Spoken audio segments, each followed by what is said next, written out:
मुझे खुशी है कि आज बेटियों की पढ़ाई के लिए, उनके भविष्य के लिए प्रयास लगातार बढ़ रहे हैं। मुझे याद है ये आप ही लोग थे जिन्होंने सूरत से पूरे गुजरात में बेटी बचाओ अभियान चलाया था। और मुझे याद है उस समय मैं आपके समाज के लोगों के बीच में आता था तो ये कड़वी बात बताए बिना कभी चुकता नहीं था। आप राजी हो जाएं, नाराज हो जाएं, इसका ख्याल किए बिना मैंने हमेशा कड़वी बात बताई थी बेटियों को बचाने की। और मुझे आज संतोष से कहना है कि आप सबने मेरी बात को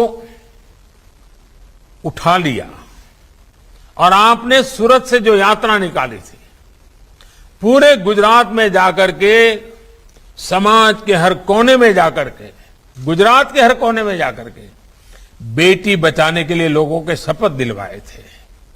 और मुझे भी आपके उस महाप्रयास में आपका साथ जुड़ने का मौका मिला था।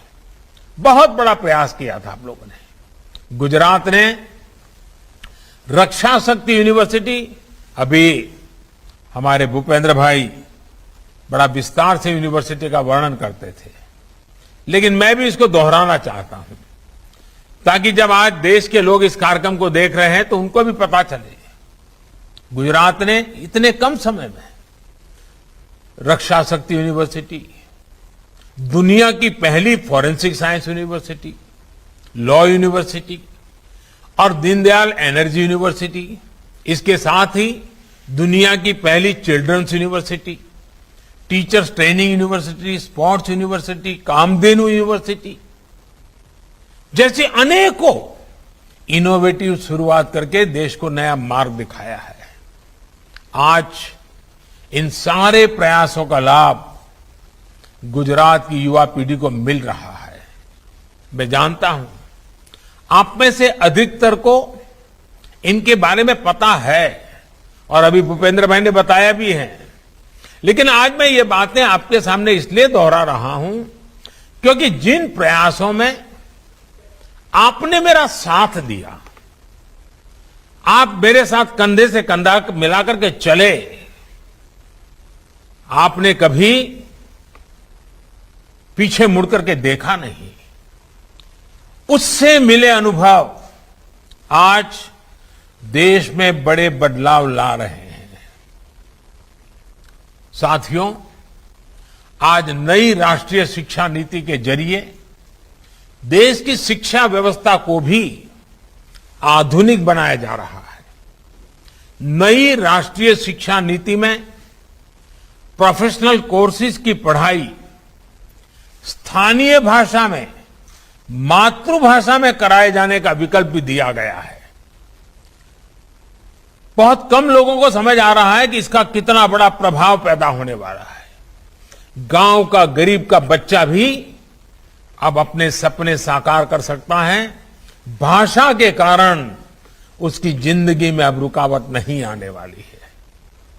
अब पढ़ाई का मतलब डिग्री तक ही सीमित नहीं है, बल्कि पढ़ाई को स्किल के साथ जोड़ा जा रहा है। देश अपनी पारंपरिक स्किल को भी अब आधुनिक संभावनाओं से जोड़ रहा है। साथियों, स्किल का क्या महत्व होता है, इसे आपसे ज्यादा और कौन समझ सकता है।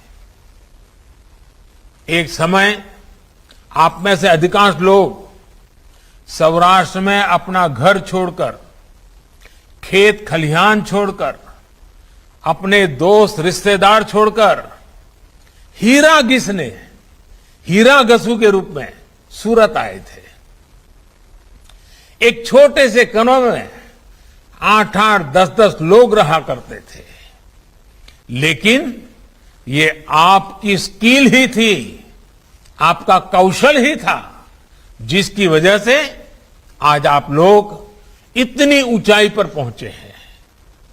और पांडुरंग शास्त्री जी ने तो आपके लिए कहा था रत्न कलाकार कहा था। हमारे कान्जी भाई तो स्वयं में एक उदाहरण है। अपनी आयु की परवाह न करते हुए वो पढ़ते ही गए, नया नया कौशल अपने साथ जोड़ते ही चले गए। और शायद आज भी पूछोगे कि कान्जी भाई कोई पढ़ाई वढ़ाई चल रही है क्या, तो हो सकता है कुछ तो पढ़ते ही होंगे। ये बहुत बड़ी बात है जी। इंडिया टीवी हर वक्त हर जगह डाउनलोड करने के लिए सर्च करें India TV news Google play store या ऐप स्टोर पर।